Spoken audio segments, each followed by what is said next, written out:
Галина Ангелова идва при нас, заповядай.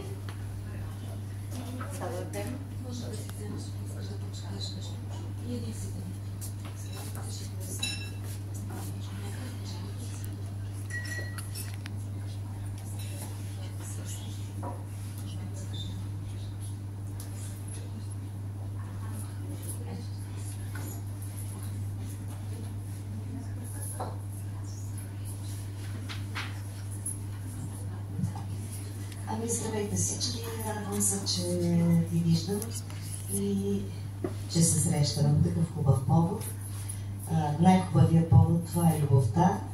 Най-хубавите стихове са посветени на любовта и най-хубавият празник на любовта, както и самия факт, че хората се възраждат по този прекрасен начин, е страхотно да се празнува това. Не променяйте любовта. Моля те, не си отивай. Знам, че времето не е спряло, но това е нещо, което остава. През нощта тихото шумолене и рето думи.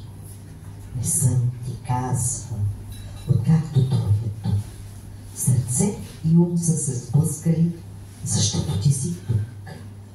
Като насилствена любов, като насилствено отричане, като чуждо присъствие, като ужасно отсъствие, като писък в ушите, като контракция и умрук, една дълга целувка за едно страстно обичане.